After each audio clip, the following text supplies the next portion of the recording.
So, I'll introduce myself. My name is Amir Yuki. I am a Magi Neko PNG tuber, and I enjoy playing video games. I have more of a focus on Nintendo 64 games because that's what I've grown up with in my childhood. I look at memes, I react to memes, I also talk about anime and manga, and I just have a habit of just rambling about, random things. So let's actually get into what we're doing. We're doing a Kirby 64 no damage run. This is going to be a 100% completion run as well. So what's going to happen is if I take damage even once, then I will be forced to reset the entire run from the very first level. I'm going to lay some ground rules so that way everyone can understand. First of all, I can't exit a level once I enter it unless I've already beaten the level, which means if I end up in a situation where I'm about to take damage, I can't pause so I can just quickly go exit the level and then try again. That's not allowed.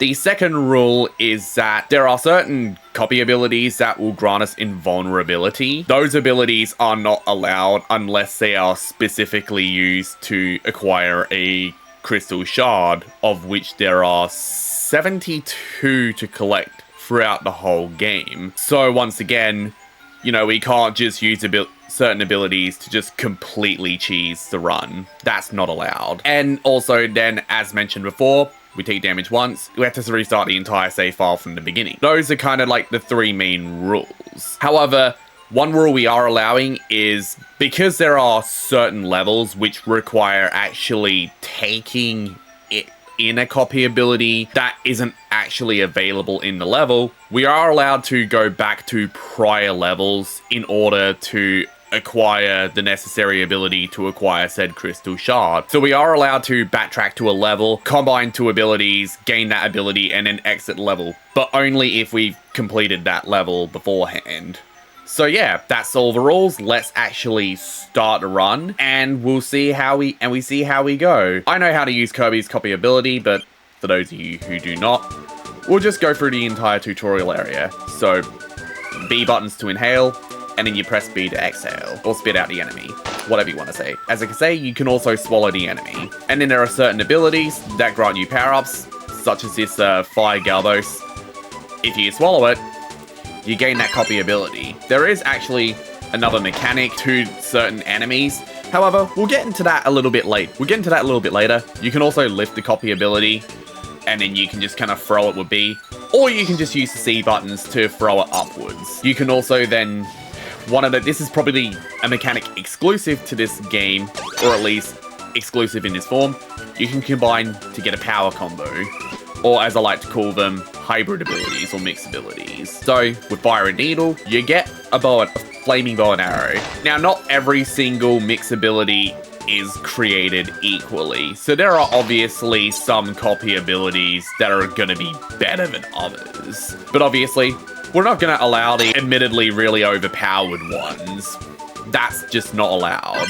And then if you combine Stone and Needle, you get Drill. There's like 35 abilities in the game. And that's actually quite a lot considering the fact that there's only 7 base abilities in the entire game. Because of the mix abilities, it actually kind of like multiplies it. And yeah, having 35 is actually quite a lot. Now obviously some combined abilities, such as like Double Spark or Double Fire, are just kind of enhanced versions of the original. So let's start the first level. There we go.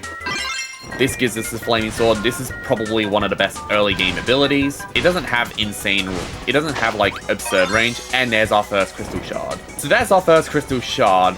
The rest of this is going to be pretty uneventful. I mean, yeah, this level is kind of like Tutorial Island.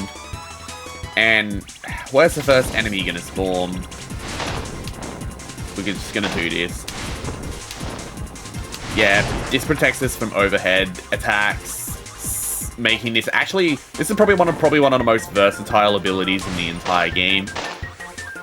You protect from behind you, you can hit in the front, you protect from above,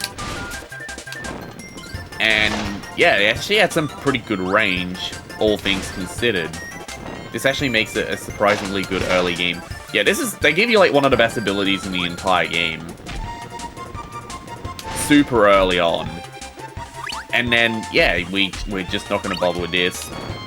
because otherwise, if we try to like do anything fancy, we'll probably just take damage, and we don't want that. Okay, so I'm gonna get rid of this ability.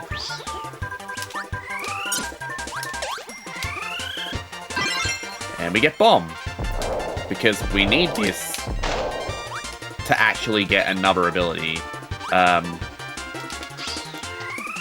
That's not what we wanted to do. Is there another one? Is there another one? Yeah, I'm just gonna try and backtrack.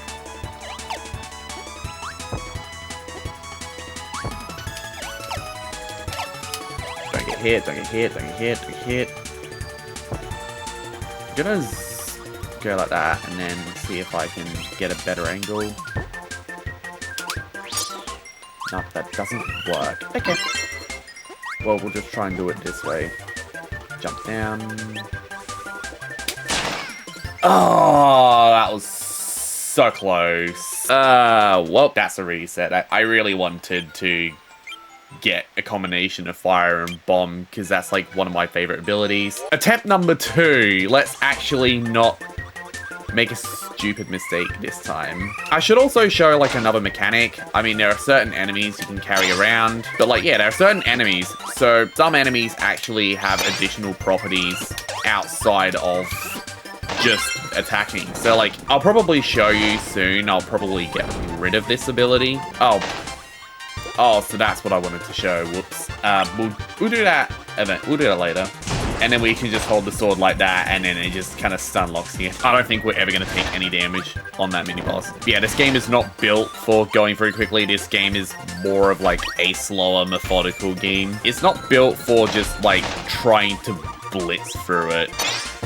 There we go. We got fireworks. And yeah, every single time we use fireworks, and yeah, this is another mechanic, is that there are going to be certain like barricades that basically require a copy ability. So yeah, this is our tutorial boss, and we just keep on doing this, and we get our final crystal shard for the level. So that's level 1 completed, and he's gonna help us in certain levels. So there are gonna be some levels where there's going to be a mechanic. Also, dying does count as a reset. Back on what I was gonna try and say earlier, stone is gonna be required for certain abilities, like for certain crystal shards, and we're gonna basically... Oh, so yeah, as you can see, stone, we are not allowed to use stone. So we're not allowing that. Oh, that's the second one we couldn't get. We're gonna get rid of you. Oh, and so if we throw this enemy, it's 3 attacks. So certain enemies actually have different mechanics. And here's another one. Oh, well, we got a combined one. So let's try this. So yeah, because of this enemy, we go like this, and we fall slowly. So there are some enemies that actually have kind of, you know, these unique properties, but we don't care about that. Let's actually try and get Cutter again. There we go. Cutter by itself is admittedly a pretty bad ability. I mean, it does have good range, but like literally the only thing you can do is jump while using it. So its usefulness is limited. This is what we wanted to get. Cutter and Bomb. This gains us a exploding shuriken attack, and it's like a little delayed attack, but it also gives us an absolutely insane amount of range. It basically allows us to attack across like the whole screen. So this is going to be useful for when it comes to like trying to like safely ping enemies from a distance. There is Ice and Spark. What does Ice and Spark make? It makes Refrigerator, and that's another banned ability because it grants us invulnerability. It's actually the only ability that isn't a stone-based ability to do that. So, because you can just kind of sit there as a fridge and they can't even, like, do any damage to you. This is where one of the crystal shards is, so we're just gonna, like, sit here for a sec, and we're just gonna wait until we get close enough to where we can kind of see the trail of point stars to point out where the crystal shard is. So we're gonna jump down, and we're gonna quickly mash the A button, and we're gonna get back on. Oh yeah, that's another thing I should mention, is that you can't inhale indefinitely. There we go. That's our second crystal shard. And now we're gonna do the second boss fight against Adeline. If you've played Kirby Star Allies, and you've played the content update, you'll know who this character is. And then like Adelaide and Ribbon are one of the Dream friends that got added in one of the content updates for Kirby Star Allies after its initial release. After Rick and Ku and then Marks and Gooey got added. And yeah, this boss fight is gonna be a little bit unnerving. So basically what he does is he basically paints enemies, and those enemies will basically try and damage it. You got spider enemies, which, fun fact, the spider enemy actually damages Kirby if Kirby eats it. Phase food, we got the ice dragon. And yeah, this fight is actually based off another one in Kirby Dreamland. In Kirby Dreamland 3, it's way harder. This is just like the Addo fight from Dreamland 3, but easy mode. Do that.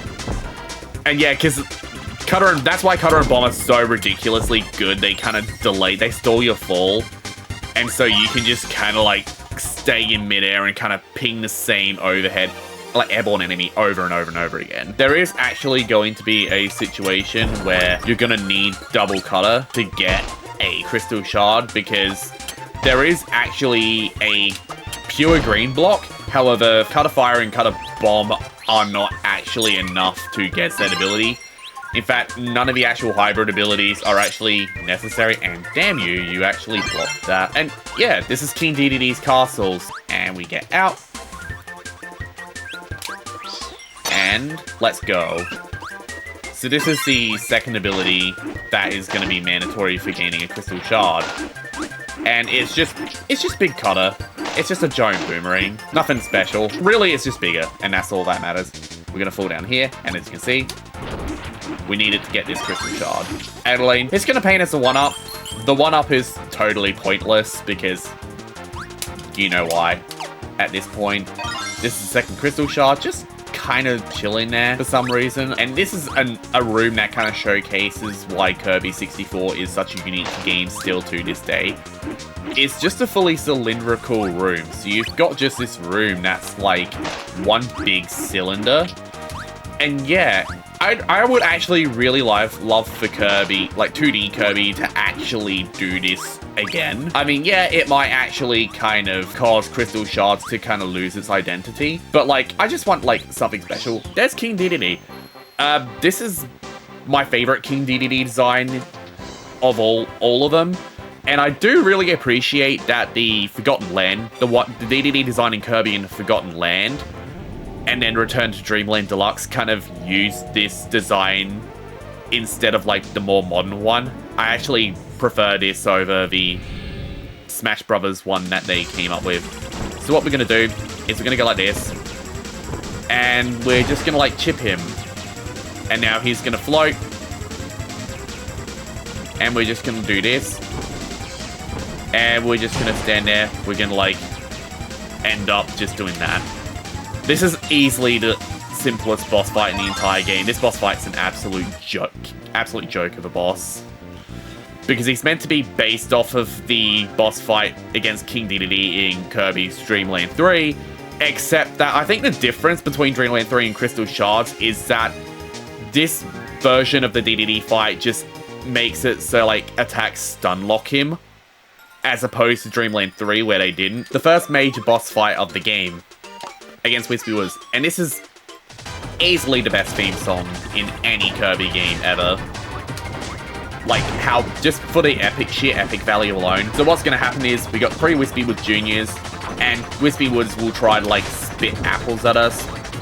And what we do is we just kind of throw our flame swords at the baby Wispy Woods, or Wispy Woods Juniors, I don't know. Throws out a bunch of apples. He's going to try and spit a projectile. And we're going to, like, try and yeah, this is basically how the fight goes. And that's the boss fight done. So we get the Grand Crystal Shard, or Giant Crystal Shard, whatever you want to call it. And we're on to the next world. So yeah, we've gotten every single Crystal Shard in World 1. So World 1 is 100% complete, as we see. It showcases Rockstar, which is the next place we're going to head to, which is a desert-themed world. And yeah, basically what's going to happen is we're onwards to Rockstar, and again, the further we get, the more punishing it's going to be for when we take damage, inevitably. There is actually a third hybrid ability, and once again, it requires a stone ability. Well, it requires stone ability, and we got the cactus enemies. I do not like cacti. They are my least favorite plant, for sure. There's a crystal shard up here. Actually, kind of pretty well hidden for the first crystal shard of the level. Do like little hops and a throw. We get our second crystal shard. Waddle Dee ends up opening up the entrance. We get out, and basically, yeah, it doesn't allow us to go back. So we're gonna get to the second mandatory action. This Stone and Spark. Try and damage me. We're gonna go like that. Oh, these enemies. And I knew that was gonna happen. Well, attempt number 3, I guess. Note to self, I'll grab Stone and Spark beforehand. Yeah, that's just horribly, horribly unfortunate. Well, that was gonna happen. Again, because we can't use stone. I'm not allowing stone because, again, invulnerability. But yeah, I kind of want to know, like, what's your favorite Kirby game? I'm a little curious. I mean, because obviously this is a very, like, unique game. But, like, it's not everyone's favorite. I feel like this is probably, like, my third, maybe second favorite Kirby game of all time. My favorite Kirby game in general is Return to Dreamland Deluxe. I will probably do again, if people really want to, I will do a playthrough of Return to Dreamland Deluxe. I will do a 100% completion run. If people really like the damageless runs, then I'm probably going to dread it, but I'll probably do a damageless run of Return to Dreamland Deluxe. Do the exact same thing is... Oh, well, that's the first time that did that attack. That sucks. I didn't know that it had that attack. That's another reset. We're gonna have to, like, delete every single file. Yeah, that's probably, like, the only annoying thing about this game is that if you have to, like, delete a save file, you have to, like, just sit there and wait. I didn't know the Ice Dragon had that attack. I thought with the drill that I was safe, but no, apparently not. Now, I want to show this. So, you hold a gonk up above you, it fires projectiles, and we just go like that. There we go. Again, literally the easiest boss fight in the entire game. It's not even close. Yeah, the fact that, like, King Dedede is so easy because he gets stun locked. We call it King 3DD, and that's Wispy Wood's done. Again, fairly easy boss, but still probably one of my favorite renditions of Wispy Woods, for sure. I think this is a fun ability, but I wouldn't say it's, like, necessarily a amazing one, personally. Or maybe it's better. I don't know. Maybe, like... That is such a garbage way to take damage. Really? Really? Okay, that one's entirely on me. I feel like this is going to be the theme of Run, is probably just us dying to, like, a stupid mistake. I think that's just going to be the theme of this whole run in a nutshell. This isn't even, like, the whole massive bottleneck. What's going to be, like, the inevitable bottleneck either. I'm just going to say this is going to get, like, a lot harder. And, like, if I'm dying on, like, the more simple areas, I'm just saying that does simply not bode well for the rest of the run. Okay, I deserve to be made fun of that. I deserve to be fed up for that. Like, okay, I'm actually kind of upset at myself for that. Attempt number 6. Yeah, attempt number 5 was a very short-lived run. I will just say that much. Yeah, I've heard that, like, fire on its own is really good if you're doing, like, a speed run. But then I don't know whether the speed runs themselves are, like, 100% completion damageless, or whether they're just merely any percent runs to get, like, to the end, just end credits in general. I don't know whether those speed runs actually go up to the true final boss. And we just sit like that. That's what I was trying to do earlier. I should have ended up taking out the first enemy to do that. Initially, when I played this game, I didn't realize you could actually throw the sword. That actually took me quite a while to figure out. Oh yeah, you can actually throw the sword, huh? This ability, we get a boner and get struck by lightning. Kirby gets erect and gets struck by lightning. Again, it's not... Again, this one's like, it only hits Kirby upwards primarily. We're just going to do that. Get rid of those enemies. We're going to do that. We're going to, like, get rid of you. Yeah, this ability is just good in general. Yeah, this ability, again, double spark. We're going to grab this. We're going to move along. But yeah, I mean, I wonder what would people's favorite anime of the early night, like, mid to late 90s be? I mean, I know Pokemon was big back then, like, you know, the original Indigo League series. I used to watch a lot of that back in the day. There was, like, OG Yu-Gi-Oh! As well, like, the original Yu-Gi-Oh! Series, Duel Monsters. There's Season 0. Season 0 kind of never got released in, like, outside of Japan. You can only watch it in Japanese. But I've heard that Season 0 is, like, a cult classic. We're just gonna do this. That doesn't reach, really. That reaches, though. Every single time it bounces down. There we go. That's our second Crystal Shard. Let's just get out of here. And now we got first Adeline. Let's actually hopefully not get screwed up by the Ice Dragon this time. Hopefully. Yeah, Ice Dragon is like literally the only enemy I genuinely fear. Because of just, again, the damage potential. That's a spider enemy. Can the legs damage me? I don't know. But we probably won't find out. And no idea what that pixelated enemy is supposed to be. But yeah, I feel like my favorite early 90s anime was like the Indigo League series. Indigo League series, we're just gonna do this. You're gonna jump. You're gonna jump.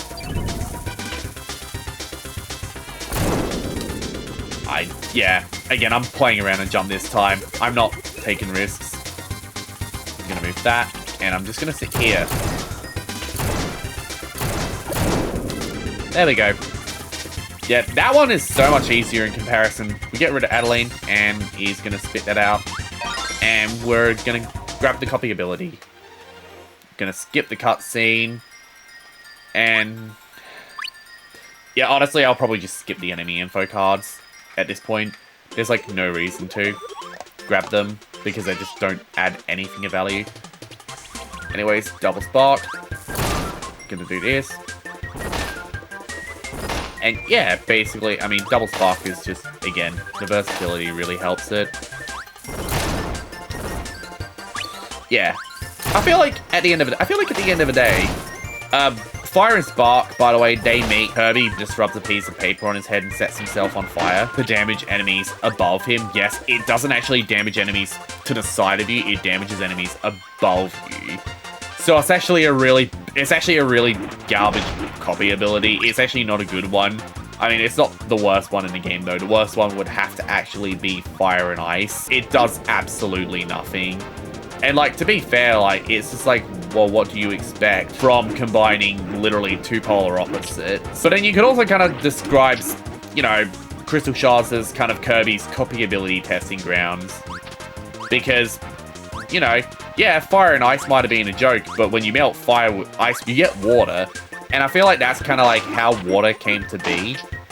Is that they just basically took, oh yeah, Kirby couldn't get Fire and Ice to work, but he eventually kind of combines it into a new copy ability. And water is coincidentally one of my favorite copy abilities from Return to Dreamland Deluxe. I mean, yes, Poison in Planet Robobot exists, but it's not the same, you know? Poison, again, the dash attack is different. The kind of geyser attack works differently. The best way to describe Poison is it's just kind of like 3DS water.